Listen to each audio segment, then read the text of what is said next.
Hello, everyone, and welcome to the Company of Heroes developer live stream for July. It is July. It was such a busy month. I'm already forgetting. But we have tons to talk about, and I'm very excited to have a couple of our lead designers here joining me to recap some of our major North Africa announcements. And yeah, I guess we can just do quick introductions. For those that don't know me, my name is John. I'm one of the community managers on the team, and I am joined by Sacha. Can you introduce yourself? Tell us who you are and what do you do on Co3? Yes, hello, my name's Sacha Narayan. I'm the lead single player designer, so I work on campaign and missions. Awesome. And of course, we also have Matt. Who are you? What do you do on Co3? Hi, John. I'm Matt. I'm the lead gameplay designer, so I work on the systems, moment-to-moment gameplay, and all the faction design. So a lot of what goes into the RTS layer of the game. Awesome. Amazing. So very excited to have you both here. I was joking before that very often when we do these, I only have single player designers or I only have multiplayer designers. So it's very nice to have both on the same show so I can hit you with all those questions. So before we kind of get into things, folks, as always, just some quick reminders. If you want to stay up to date on all the Company of Heroes news that we have for you, be sure to follow us on your social channel of choice at Company of Heroes. You can sign up for co-development at companyofheroes.com. That's also where you can find our forums. Our Discord is at discord.gg/Company of Heroes, where you can chat with us a little bit more directly. And of course, you can follow us when we're doing these live over on Twitch, twitch.tv/Relic Entertainment. And if you miss it, you can always catch the video on our YouTube channel as well. So what are we going to be talking about today? First, we're going to be recapping all of the news from our North Africa reveal. There's a ton to get through. So I'm very excited to have these folks here to chat with me about it. And we're going to be doing a deep dive on the mission alpha, which was Sacha's mission, right? And we're also going to be discussing the design of the Deutsches Afrikakorps, which obviously, Matt, you've been extremely involved in since the early days. So as we go along, please ask your questions in the chat and we'll get to what we can. But before we even get started, I did want to say this because I know there's been a lot of concerns and a lot of really great feedback from the community. So I just wanted to address that before we jump into things. We have been reading everything. We've been seeing everything, watching all the videos and all the streams from our last mission alpha. Again, we know people have some concerns and some really critical feedback, and we're loving it. And I also want to say on behalf of the team, we really hear you loud and clear at all levels of the studio. So we know that there are a number of things that you feel need improvement or changes in Co3. And in the next couple of weeks, we hope we can share with you some more details on the actions that we're going to be taking and how we're going to be addressing a lot of that feedback. So stay tuned for that. A lot of that's coming together right now, and we'll have more news for you soon on how we're going to action a lot of that stuff. So today, like I said, we're going to be focusing on the North African Theater and the Deutsche Afrikakorps. So Matt, Sacha, the cat's finally out of the bag. You know, we teased North Africa last year with our announcement. We had that awesome shot in the trailer of the maps on the table and the panzers in the desert. But we can finally show off the theater. We can finally show off what we're calling the North African operation, and of course the DAK. So Matt, how does that feel for you now that we can finally say this more openly that yeah, we're going to North Africa and we're doing cool things? I mean, it's great. It's great to just be able to finally speak to all four factions that we're going to be launching with this game, and to work alongside our players in the development of those factions. So yeah, just really thrilled that the cat's now out of the bag and just feeling a little more, comfortable with the situation, I guess you could say. Yeah. What about you, Sacha? How does it feel that you can finally show off all these missions and cool single player stuff that the team's been working on for so long? Yeah, it's huge. This was something we were sitting on quietly for so long and we had to be cautious about. And now, yeah, we can finally acknowledge that we've got two really different single player experiences for different types of players. And, for people who want to jump right into RTS, there's no mandate for where you have to start in the game. You can go right into Africa or right into Italy. And yeah, it's so nice to have everything opened up. No more hiding. Yeah, absolutely. So again, there's a ton of stuff that we wanted to recap here. So just some friendly reminders. And if you haven't seen them yet, I kind of wanted to show off some of the the bundles that we're going to be launching with. So it's great that we can finally say that Co3 is going to be launching on November 17th, and you can pre-order it now at companyofheroes.com. If you haven't seen those yet, we have a couple digital versions, and we also have a couple awesome physical collections. So we have the digital launch edition, the digital premium edition, and then once the image decides to scroll over to the next one, we also have the physical premium and physical launch editions. I think one of the things I'm most excited about for here is the physical premium edition has one of those old school like PC boxes. You know, when you would get like your old school PC strategy games way back in the day in like a massive box. I'm really glad that we were able to do that this time around. So it's pretty exciting stuff. So retailers are going to be slowly listing physical links for those and in all the regions that they're available. So please be on the lookout for that in the coming days. Also, we announced what we're calling our creator program. So again, we're super excited about this. If you're a content creator with a professional and positive attitude, you can apply for that at creators.companyofheroes.com.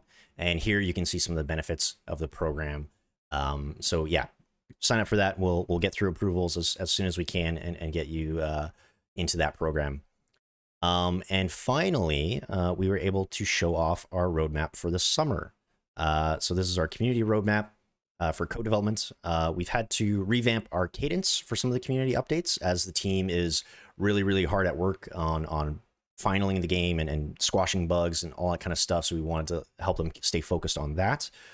But we also have a couple of really cool big events coming up this summer. So we both have Gamescom in Germany and PAX West in Seattle. So if you're going to be heading to either of those, be sure to stop by the Sega booth and say hi. We'll have some cool stuff to give away there too if you're on the ground with us. But that's it in terms of recap. So let's actually get into the main topic for today, Sacha, Matt.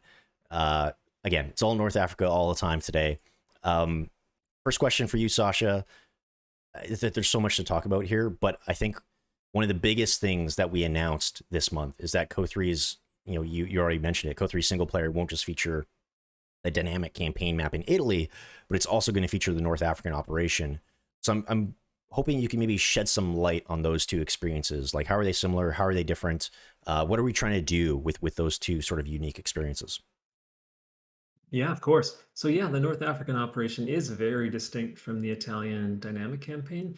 And I think we made this choice in a lot of ways based on feedback and understanding of our different player types. So there are, I'm sure, a number of people watching and listening right now who are very keen on multiplayer and competitive play. I'm sure there are some people who are interested in single player missions, and some of you who play 4X or war games. And we want to make sure that there's something for everybody. We want to make sure that if you're really keen on the dynamic campaign, it's there for you. You can jump in and spend a lot of time with it. But if you've got a lot of fondness for a more story-focused campaign that's a little bit more familiar from earlier Company of Heroes games, that's what you're going to get with the North African operation. Something that's more story-driven, more narrative-focused, more guided.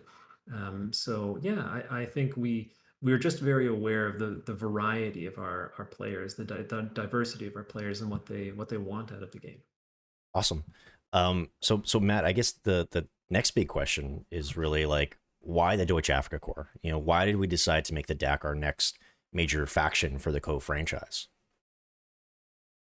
Well, I mean, the obvious answer is to support the Mediterranean theater and this theater of operations. But not only that, but just also like this is, I mean, I've been at Relic for 13 years now. I worked on Company Heroes 2 from start to finish. And throughout that time, this was always an Axis faction that was highly desirable from our fans. I think in order to like fill the fantasy of desert warfare, of a different type of Axis faction that was highly aggressive, highly mobile, highly vehicle centric. So yeah, it's the right fit, and it's great to have four factions and to have two on each side. And you kind of have how it's built is that you pretty much have an offensively oriented faction and kind of a defensively oriented faction on either side. So that's going to really round out our multiplayer experience at launch. So yeah, just thrilled about that. But yeah, just overall, just really happy to finally get to this type of faction. Yeah. So you mentioned it. We're for the first time in the franchise's history, we're actually going to launch with 4 full factions. Has that been a challenge for the team? Because I imagine it's like double the work, right? Like so how are we doing that, and like how are we sort of delivering on that promise? It is without a doubt very challenging, and especially with actually the British Army. I'll speak to that because it's almost like 4 factions and a little bit more. Because with the British faction, we have one tailored to the Italy experience where you play as the British, and then one on the opposing side in North Africa. And these actually do have some subtle differences, primarily with their vehicle sets, because we wanted to stay true and authentic and appropriate to both of these theaters of operation.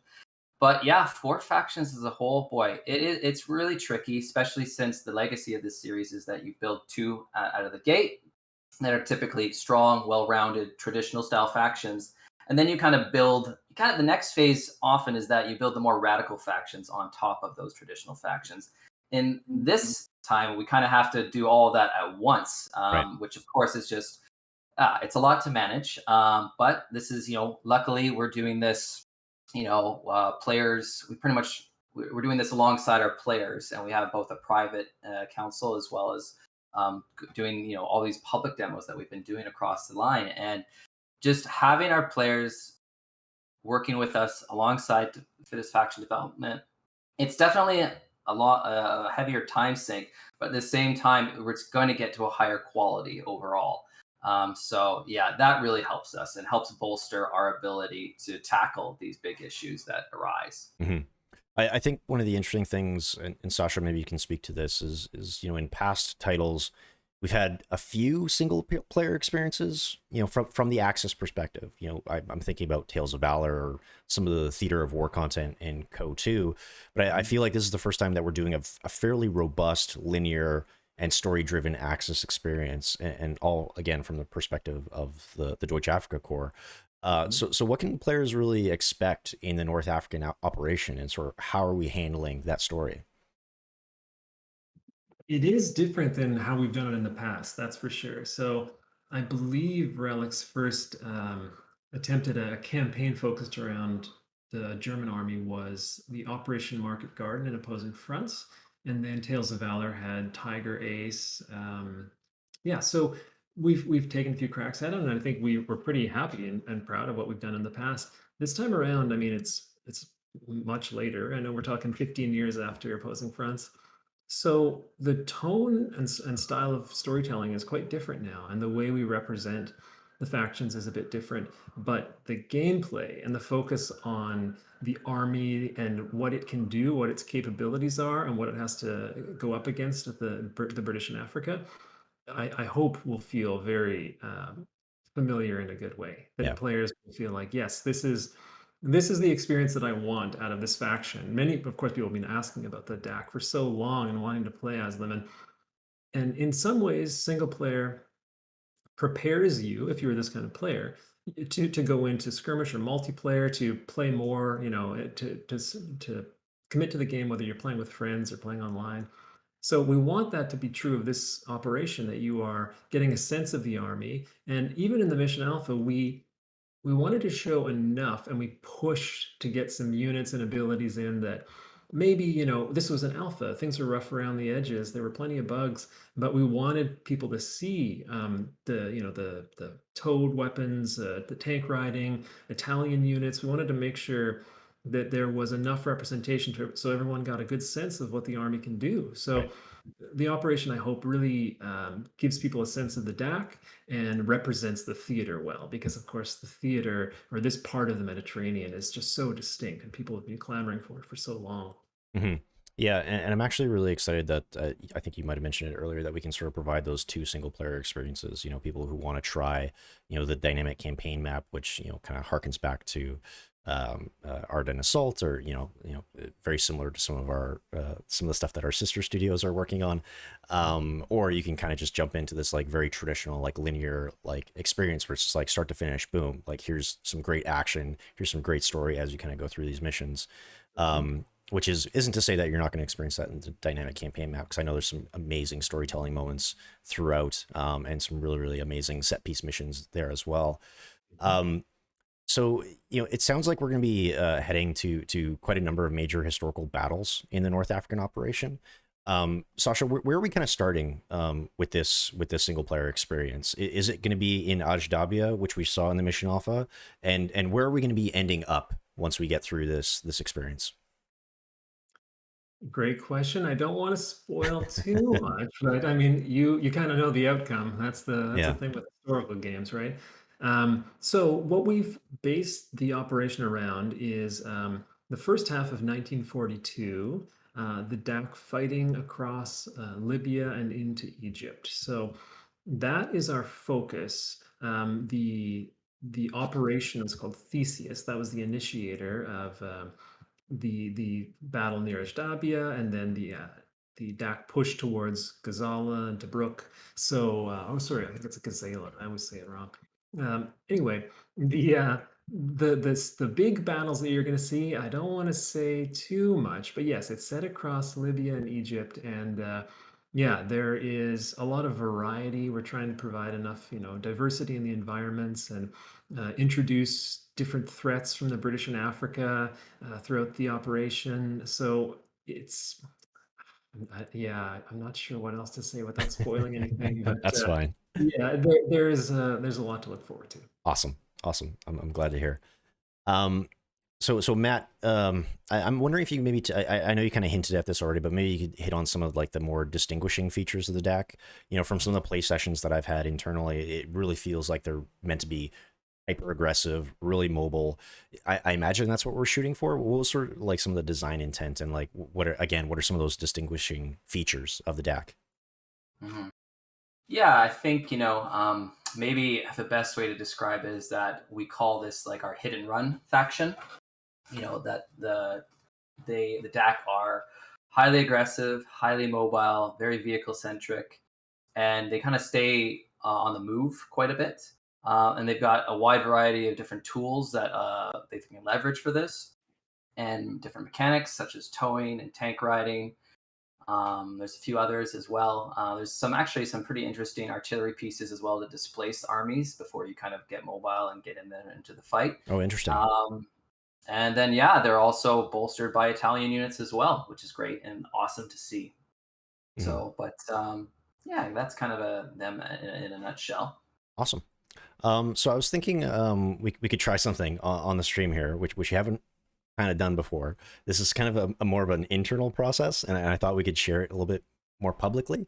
So just for context, folks, like when we're preparing something like the mission alpha or even like the multiplayer alpha, pre-alpha that we did in December, what we'll often do is, we have bug triaging sessions for weeks and weeks and weeks, every day where we're just nailing down all those bugs and ensuring that the experience is as best as it can be.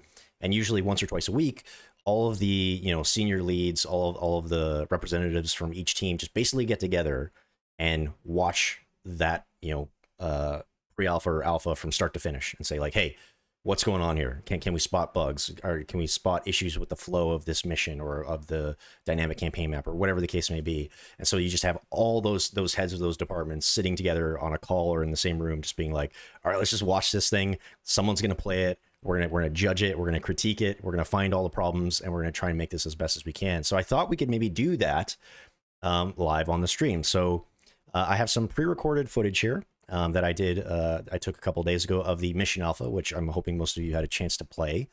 So yeah, we're just gonna watch it start to finish, and I'd love to get Sacha and Matt's thoughts throughout to sort of see if we can pick some great nuggets of information out of both of you as we go along here. So. Are you gents up for that? Are you ready for it? For sure, yeah. Yeah, okay. Definitely. I think this will be fun. Okay, let's hop right into it. So again, this is the mission alpha. It should be a fairly similar build to what folks played publicly. And yeah, we're just right off into the action. And I think, Sacha, again, I mentioned before that you were sort of the author for this mission. Obviously, there's tons of people whose work went into it, but you were like the primary designer on this mission. And I really love that you kind of start it with a bang. You just kind of throw the player right into the action. Was that kind of hard to balance? Like, again, like starting it with a huge action sequence, but also not overwhelming sort of new or returning players? Yeah, I mean it's something that we're familiar with from when developing missions, especially the first mission experience in a campaign of this type. You kind of have two main options to go with. And one is what I like to call build four farms and a barracks. And so that's the Warcraft 2 method. And it works very well. It starts players off simply with learning some core functionality and getting the basics down before they jump into combat.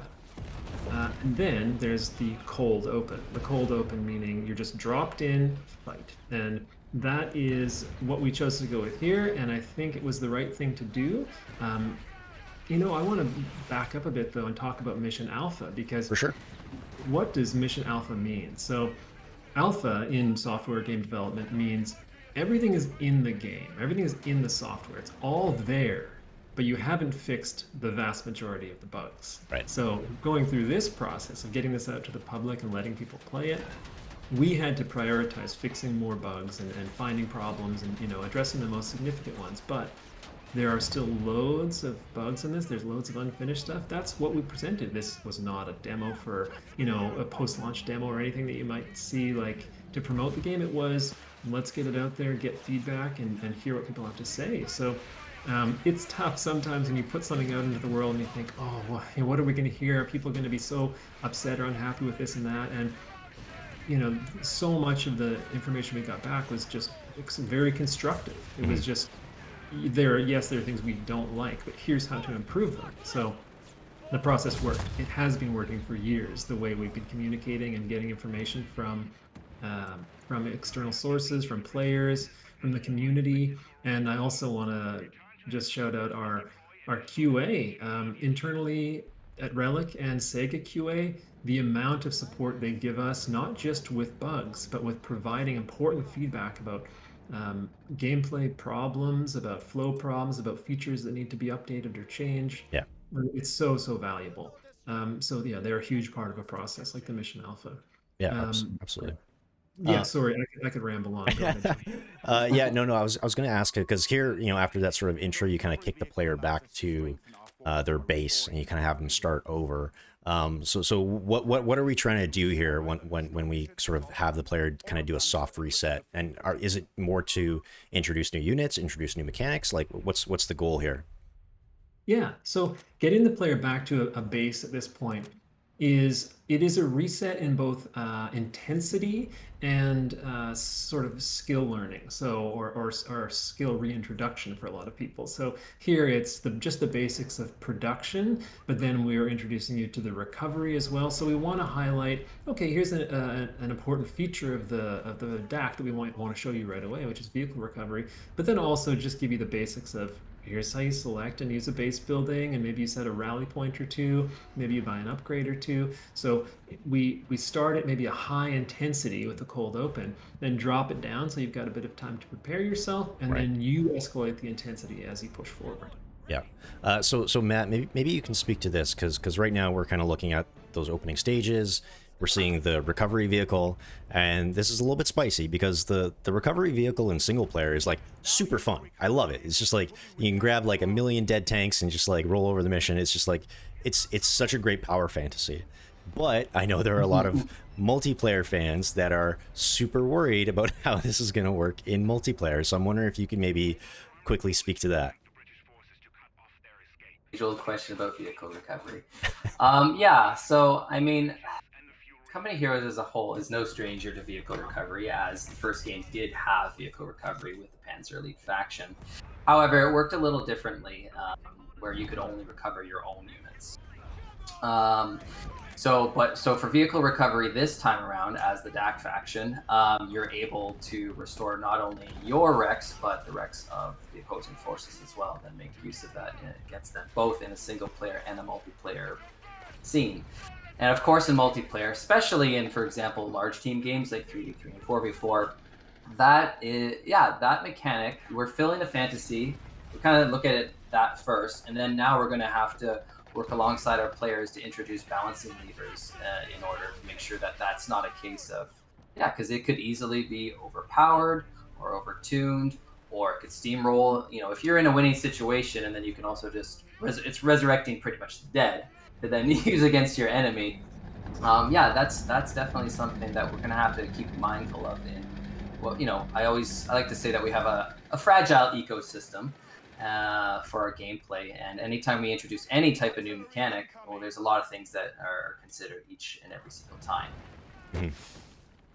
Yeah, I also wanted to ask about the British, because you mentioned that we're kind of designing 4.5 factions, right? Because the British have a North Africa variant, which is going to be the multiplayer version of the British. And then we have the British in Italy, which is sort of their single-player counterpart.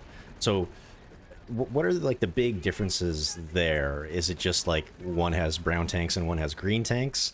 Sacha, how are the Brits going to be sort of a little bit different in single player? Yeah, so as Matt mentioned, there are two representations of the British. So you can control British companies and units in Italy, or you can fight against them in Africa. And the way they're represented, as Matt said, is, well, what armor, what weapons do they have available to them in these different theaters, right? So in Africa, we're talking about effectively January to July, around that time period, 1942, and then in Italy, start kicking off September 1943 and onwards. So it's different technology, different types of armor. So whether we're representing Stuart, Honey tanks or Crusader tanks in Africa, or more of the big Churchills in Italy, or the types of the anti-tank rifles they used.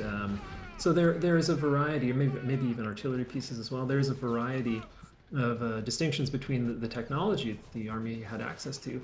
So using them as the opponent in Africa is a lot of fun because they feel very distinct from fighting against German forces. Right. And the tools that they have available, like they don't have anything. Their armor is not as quite as diverse as the Panzer army, but it's still powerful.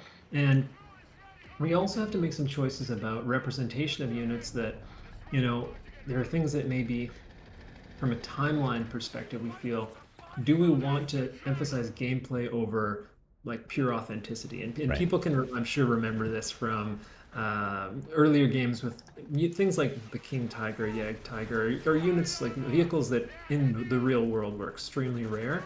We want to include that stuff in the game, but we have to be a bit careful about it and decide, all right, is it worth it for the gameplay to do this, even if it's stretching authenticity? So, yeah, those are tough choices. I was going to ask about that because people were asking in the chat specifically about the Black Prince, So Matt, I'm wondering if you can maybe speak to that as well. Is it because I think there's we always talk about being authentic, but I think we sort of have think about authenticity versus accuracy a little bit differently.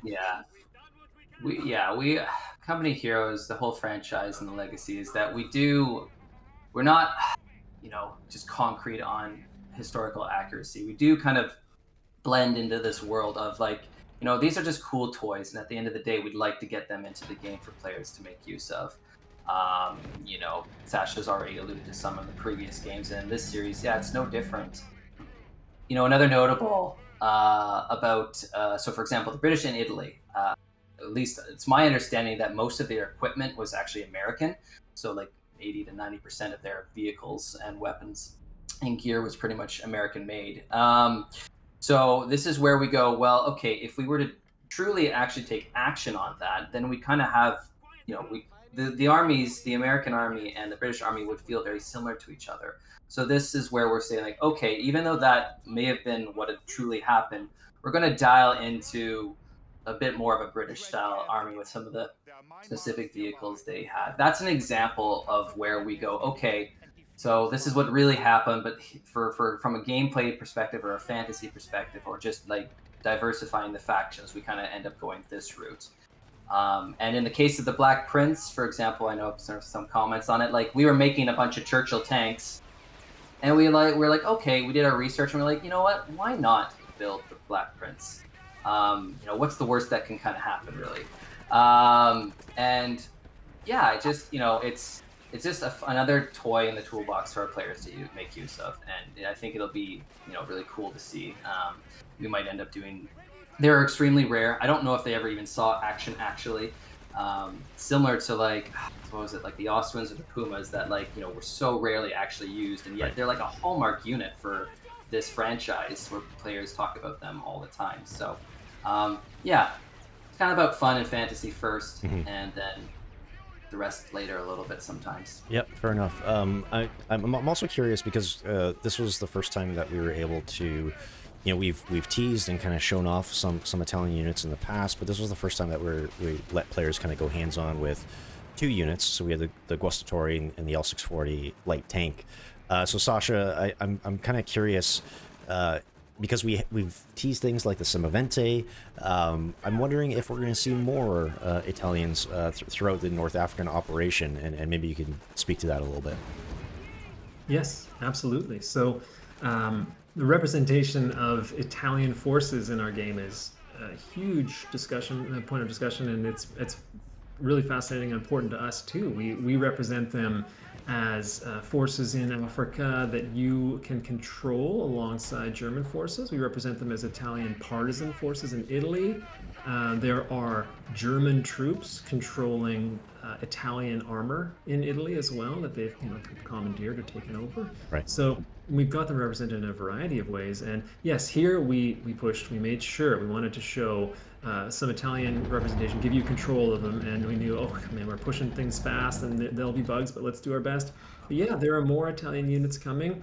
And we've certainly heard many people ask about an Italian faction and ask about how we can expand that representation. And that is that is one of the hottest topics on the team. I think about, well, how do we pull this off long term? What can we do? Yeah. And so it is. We're talking about it all the time about how to expand that representation. But yeah, I'm really excited for people to see the units that haven't been revealed yet, Mhm. and to hear their voices and to see the cool Italian art, and then later on, hopefully, to expand our representation of Italian forces. Awesome.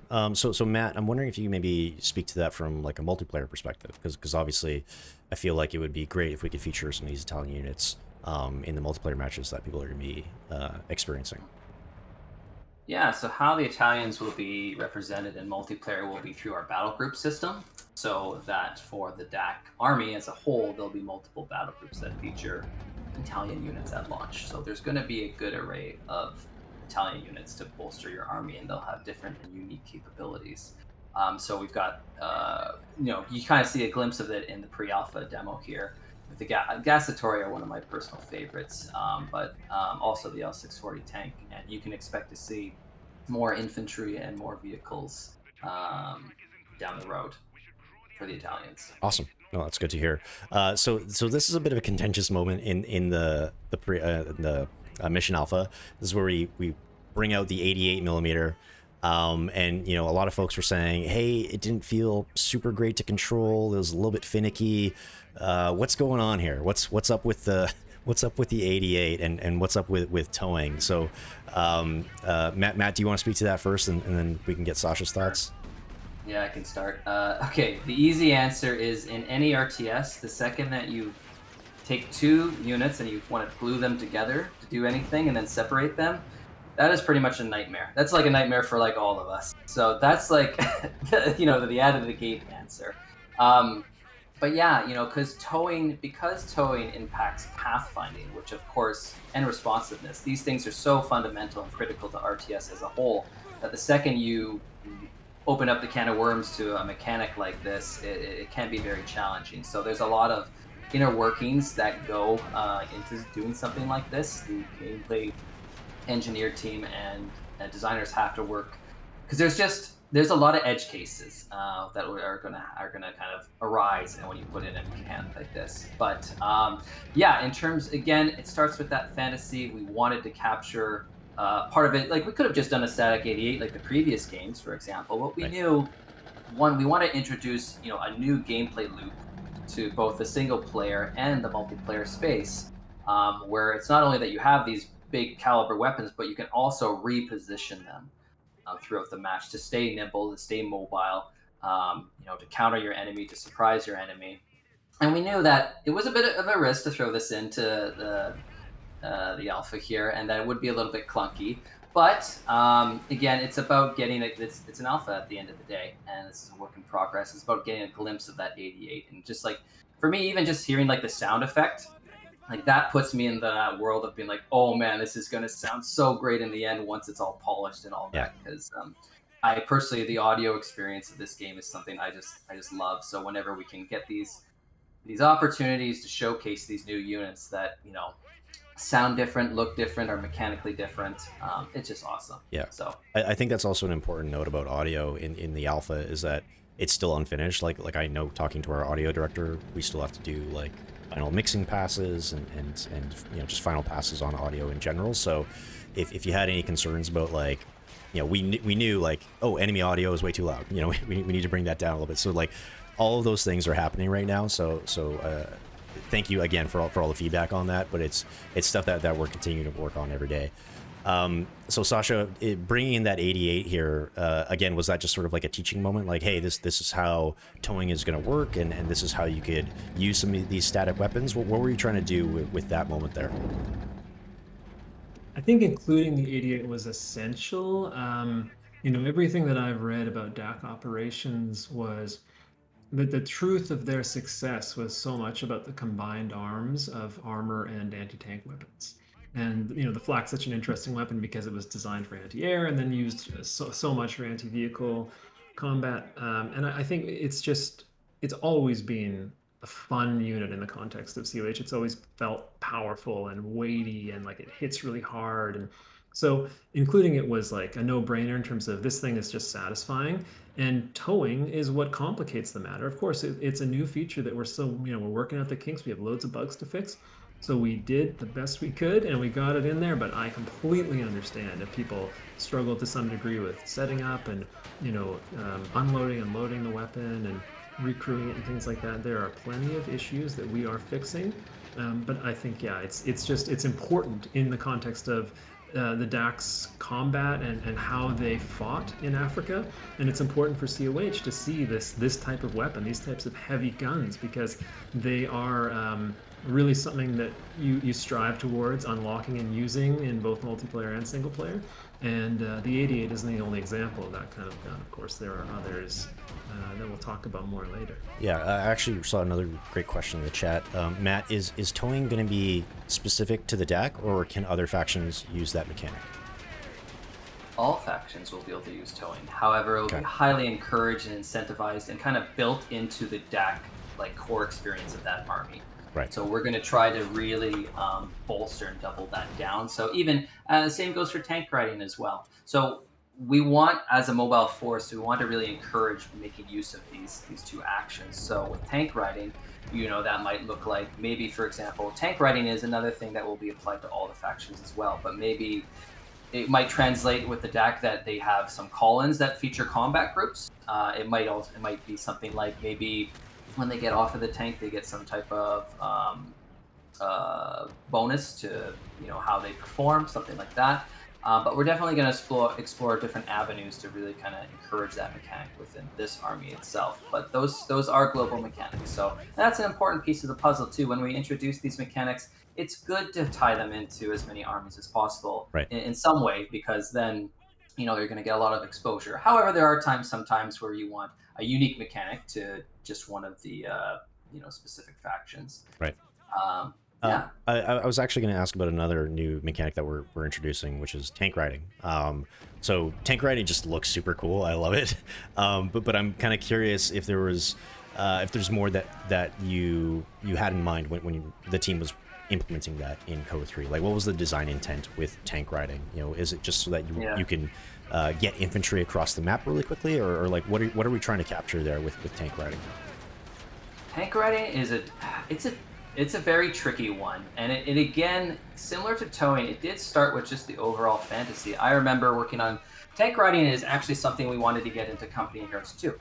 So that was we wanted to actually, especially on the Eastern Front, there was very appropriate and authentic that was happening, but mechanically we just kind of couldn't get to it in the end. But tank riding, yeah, it's at the end of the day, it is kind of just like a glorified chariot. So we have to figure out ways other than of course just being like a transport unit, what else does it truly do? Because the second you put infantry on top of a tank, there's a lot of different unique cases. Like, okay, does the turret rotate? Can it fire? Should it fire? What happens to the squad when it fires? What happens to all the different weapons that can, and should they be able to shoot off of a tank? Yes or no? Is that authentic? Is that appropriate? Could I throw a grenade off of a tank? Does the animation team like want to hear something like that? They might go, "You're." But all those things take into consideration. But yeah, tank riding. I really like the way we start the mission off, just showcasing that tank riding. But I think we're absolutely going to have to work with our players to feel out tank riding in the multiplayer environment. Okay. Because similar to towing, like it could be like there could be balance concerns. There might be a case where like maybe we're rarely seeing it, maybe in like certain types of matches, but versus others. So yeah, I don't know. It'll be something that we build over time and evolve alongside our players, and I'm looking forward to that challenge and that experience. Awesome.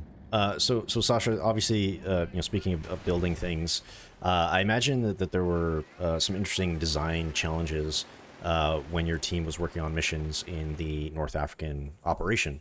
I'm kind of curious, how did your team's approach, or how did your approach change or differ from missions that are set here versus ones that are set in Italy? Because I imagine there's a lot more open terrain. I imagine there are other things that I'm not thinking of, but like, were there specific challenges when you were looking at the North African operation and the missions that we had to do there?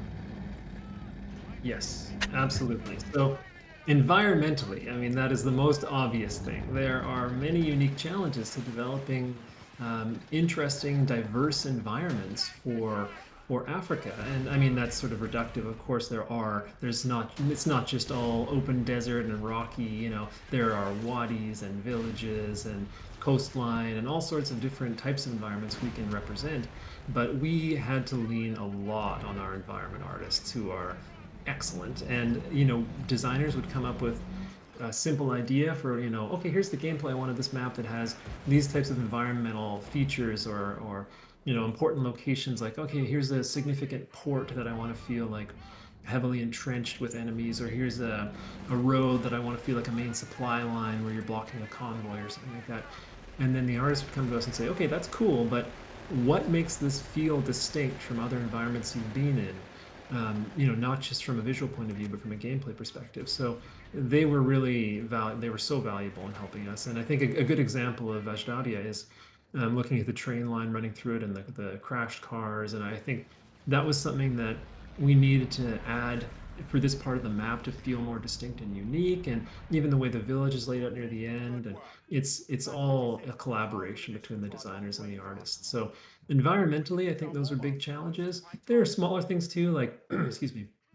In Italy, we have to accommodate more paratrooper and airborne gameplay Right. and make sure that that is fun and that it doesn't cause any issues, like flow breaking or anything like that if you pair drop on enemy lines. That's a little bit less of a concern here. There's less Luftwaffe kind of pair drop Fallschirmjäger type stuff for the DAK, so we don't have to think about that quite as much. But we have to think a lot about, does towing and tank riding work well here? Are there enough open sight lines for long range weapons like a Flak 88? So Right. yeah, lots of distinct challenges, but interesting. Yeah, absolutely. And speaking of design challenges, Matt, from my understanding, our close group of players who we've been working with for quite a number of years, we're really key in validating some of the early direction for the DAK. I'm wondering if you can maybe speak to that a little bit. Yeah, we actually, so way back in the day when we knew we were going to tackle this faction, we actually even ran a fun little exercise with them where they got to create kind of a mini design proposal for what this faction should look like. And that really helped drive the vision and the tone. And I think also really helped with unit selection and composition of the army. So like just, being able to, there's certain units, like the 8 rad and the 254 armored tractor reconnaissance units that we actually haven't seen in the pre-alpha demo, but are going to be featured later on in the army. Mhm. Some of these set piece style units is what they kind of helped identify with, as well as like just key pillars in terms of how they should operate. They were we saw the trend of being highly mobile, of course. Another trend was trying to get in, for example, something like deception or just like that sneaky behavior. So that'll be something where we're going to continue to kind of evolve over time and probably maybe see a little bit more of that maybe in multiplayer as opposed to single player. But yeah, like for example, with that 254 armored tractor, it actually features our reconnaissance system, which was featured in the last multiplayer demo, actually, where it allows you, it's kind of like an extended vision within the fog of war. That kind of like gives you that like initial like reaction point to like, oh, there's an infantry or a vehicle over here. Kind of pulled directly from some other games, kind of similar, like I think Sudden Strike and Steel Division or some other games that kind of can give you a bit more of that pre-warning sense, so you can kind of like plan out your course of action, whether that's an attack or a defense beat. So that's a really interesting part. But yeah, overall, we've been doing this hand in hand with the council, and it's been great thus far. Awesome. No, that's great to hear. So we're kind of nearing the end of this mission here. We've taken the town, we've cleared out the village, and now we're told that the British convoy is going to be coming through, and we have to sort of stop their advance. So Sacha, maybe you can walk through like maybe your thought process here of like, okay, how am I going to present the enemy to them? What do I want the player to be doing here? So what's sort of happening here in the final moments of this mission? Sure, yeah. So again, this is a balance between gameplay fun and authenticity, right? That's always the trick with Company of Heroes. We're not a simulation, but we're also not, pure blockbuster action. It's a mix of those things in a way. So we're saying we're trying to represent a moment in history when the DAK pushed out near Ajdabia and surrounded the Allied forces, attempted to flank them, and those Allied forces, many of them, withdrew towards Benghazi, which was to the north or northwest. So here we push everything into a microcosm. We take big areas, and in a single player, we take big areas and we crunch them down into smaller areas that fit the scale of our game. So we might represent a big historical battle in a way that suits our gameplay. So here we're representing withdrawing Allied forces, but the gameplay we want to get is hold the line. We want to get a blockade gameplay. So you're setting up your defenses. You can set up your Flak 36. You can place mines. You can set up your armor in the way. You can garrison some buildings. We want to get that gameplay. And to be honest, this is a mission. This is an early mission. We want this to be also a little bit of a power fantasy. We want to show you the strength of the DAK. So it might feel to some more experienced players like, oh, this is just shooting fish in a barrel. And we want to make sure that there is enough challenge, but that was intentional in some ways. Right. I was actually going to ask you about that difficulty as well, because we did have a lot of players saying like, oh, this is super easy. Like what's going on here? But maybe you can speak to like, what was the difficulty, setting for this mission, and what was sort of your intent here? We tuned everything down a little bit towards our easier difficulties. So there are 4, as people would know: easy, normal, hard, and expert. And so this is closer to easy, and we even tuned things to simplify because we wanted to make sure as many people got through the mission as possible. We thought we would get the best feedback if people maybe might fail once or feel like they had to retry once, but otherwise they would get through the whole thing. We wanted everyone to get to the end eventually. So this in the final game, this will be one of our easier missions. That's by design. But even for this mission alpha, we did tune it down. Yeah, that's good to know. I feel like as Matt's watching this, he's slightly judging how I'm controlling my units and positioning them as I go through this. Not at all. Not at all. It's about spectacle. Yeah, for sure. So question for both of you. Let's maybe start with Matt. I'm curious what sort of maybe features or designs or systems are you most excited to show off with the North African armies? So maybe the Brits or the DAK, or maybe even just the theater itself. Like, what is like the one thing that you're just like, oh, I'm so happy we can finally show this off, or I can't wait for players to go hands-on with this thing? Oh boy. That's a tough question. I think truly it's actually just about the sum of its parts. It comes back to, I truly am just so excited about that we're launching with 4 factions. And that just means, man, so many different types of units across the board with unique abilities.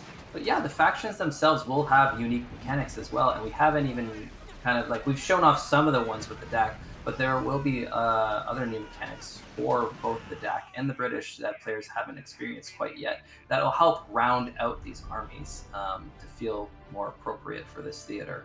But yeah, I think it's just really about that diversity of gameplay. That like that we have a larger ecosystem than ever before. Which of course that's scary on one side, but on the other side, like it's just a lot of fun. It's just a bigger toolbox to play with, and that in itself is kind of just probably the biggest thing that I'm excited for. Yeah. So same question for you, Sasha. What's like the one thing that you're just like so hyped for players to finally see or go hands on with? Yeah, I think it's all four factions together. I mean, if I had to talk about specifically single player, and the operation, I'm biased, and I would probably say to see the unique mission maps and all the work that's gone into them, and the environmental variety and the encounters that we've designed. I hope Right. people are really excited by those. But for the whole project, for Co 3, I'm really thrilled for people to be able to look at all four factions together, face them off against each other in different environments, and steal each other's weapons with towing, and recover one another's vehicles, and do all sorts of crazy stuff that we are, trying our best to support and make fun and balanced. And we're going to need a lot of feedback from you going forward. But I think it's going to be crazy. It's going to be really cool. Awesome. Uh, sorry, Matt. Looks like you had a thought. Well, I think second to that would just be like the variety of maps. That would be like I also, maps for all. I don't know. They have a special warm place for me in Company of Heroes, but I just think because we're showcasing the Mediterranean theater, which features maps in Italy and in North Africa, that both from the single player front and the multiplayer front, it makes for diverse gameplay, and just nice palette cleanse as well. So I really love that mixture of elements. Yeah, likewise. I'm super excited for us to finally get to launch November 17th. It's coming quick, and we know we have a lot of work to wrap up and ensure that we launch with the best and most fun game that we possibly can. But again, thank you folks for all your feedback. Again, we're hopefully going to be able to address some of that more specifically in the next couple of weeks. And again, if you want to stay up to date with everything that we're doing, follow us on your social channel of choice at Company of Heroes, discord.gg/Company of Heroes. Follow us on Twitch when we do these things live, twitch.tv/Relic Entertainment. And of course, companyofheroes.com for sign up for co-development, for pre-orders, and for finding all of our forums and creator programs and all that kind of fun stuff. So this has been really fantastic. It was really excited to have you both here to talk through this with me. So final thoughts, Sacha, before we say goodbye to everyone at home. Sure. Yeah. Yeah. I was sorry. I got distracted. Was looking at the chat, and I just wanted to quickly say, yes. How will the DAC play in Italian maps? Of course, we're testing them on all maps. There are lots of interesting questions about how all these factions are going to fit together in the different environments, and yeah, we're testing them broadly. We're going to make it work. And yeah, anyway, I won't get into the nitty gritty, but yeah, thanks a lot for everybody who's provided us feedback. Again, I want to shout out both our internal and external QA teams, Relic and Sega. They've been so important to us, of course, and everybody in the community who's giving us notes and feedback and pointing out bugs. It's really important for our process, and we really appreciate it. Awesome. What about you, Matt? Final thoughts? I don't know. I keep coming back to the reference of, I have a few children, and they always say there's that classic saying that it takes a village to raise a kid. And with this, I just feel, I don't know what the most appropriate this, but it just takes a global effort or a community as well as the internal team plus everything else to make this happen. So yeah, I'm just grateful that we're all doing this together, truly. And I know that'll yield to the best result in the end. Absolutely. Again, like we're all just trying to make the best game that we possibly can with everyone's help. So, again, with all the feedback and testing that the community has done, I think we're going to get there. We're in good shape for November. So again, thank you everyone for joining us. If you're watching this live or if you're watching this after the fact, we're going to leave with our latest, or leave you with our latest dev diary, where we talk about what's happening after launch, what's coming, beyond November 7th. How are we going to support Company of Heroes for the next few years? So stick around if you haven't seen that. Check it out. If we didn't get a chance to get to your question, please throw that in the forums or on the Discord, and we'll answer it when we can. Again, thank you, Sacha. Thank you, Matt. And we will see you folks next time. Pleasure. Thanks a lot, John. Take care. John.